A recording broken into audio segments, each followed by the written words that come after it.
It's a Tuesday night. You open your brokerage app out of habit, and there it is in red. One of your funds is down $4,000. Your stomach drops a little.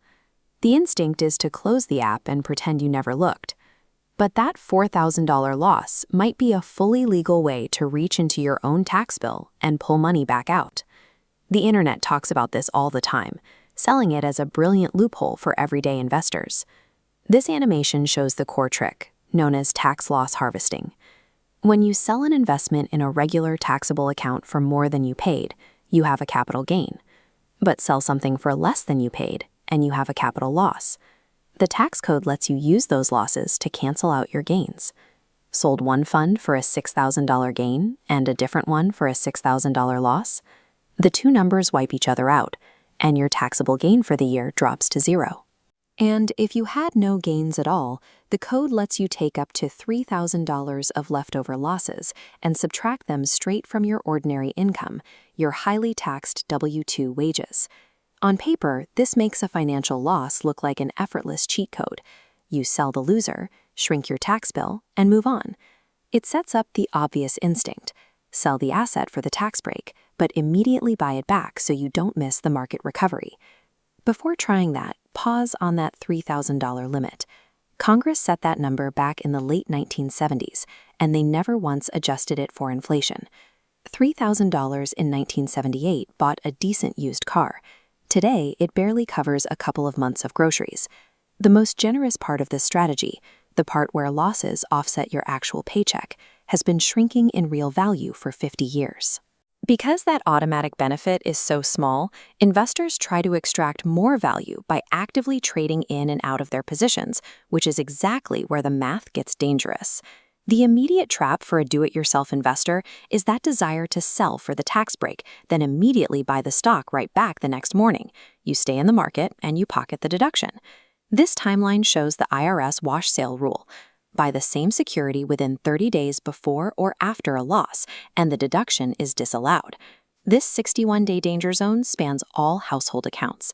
An automated IRA contribution buying that fund 2 weeks later flags the IRS. A single forgotten automation turns a plan deduction into a completely voided loss. People who think they are cleverly navigating the tax code get a nasty surprise because they didn't realize how far the IRS tracking reaches. To get around this, professionals do a swap. If you sell a total market index fund at a loss, you don't buy it back. You buy a different fund that tracks a slightly different index. It keeps your money riding the same general wave, but it's legally distinct enough to dodge the wash sale rule. You sold smart, swapped successfully, and captured the loss. But look closely at the math of what you actually achieved. Did you save that money, or did you just push it into the future?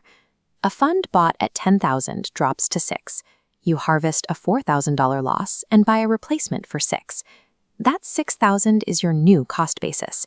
When it recovers to $10,000 and you sell, the IRS taxes that exact $4,000 gain. The tax you skipped in year 1 comes back to find you in year 5. Harvesting didn't eliminate the bill. It reset the tripwire. You effectively took an interest-free loan from your future self. That interest-free loan still holds value. Money you keep today can be invested. Getting to let that deferred tax money compound in your own account for years provides a real mathematical edge over time. But there is one specific scenario where a deferral turns into absolute elimination. It requires holding the replacement investment for the rest of your life. This timeline illustrates a feature of U.S. law called the stepped-up basis. If you pass an investment to your kids when you die, the cost basis instantly resets to the market value on that exact day. All the gains you spent decades deferring are wiped clean. Your heirs can sell the asset the very next day and own nothing on the lifetime of growth. This lifelong holding pattern is the holy grail of the strategy. Which brings us back to the ordinary investor. Does the average person actually have the financial profile to make this lifelong deferral scheme work for them? A study published in the Financial Analysts Journal in 2021 looked at individual investors and found that the strategy's value varies wildly. It largely depends on whether you routinely have large capital gains sitting around that actually need canceling. Many investors don't. Without active gains, you just stack up leftover loss carryforwards you can barely use. all while bleeding away any minor benefits through trading fees and the spread between buy and sell prices. The math also depends heavily on your tax bracket. Losses are highly valuable when used to cancel out expensive short-term gains, which are taxed like ordinary income. They are worth far less when applied to cheap, long-term gains. A red number on your screen is a tool, not a magical money generator.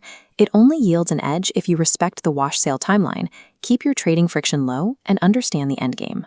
Run the real numbers, and you can stop flinching at a loss and start making it do a job.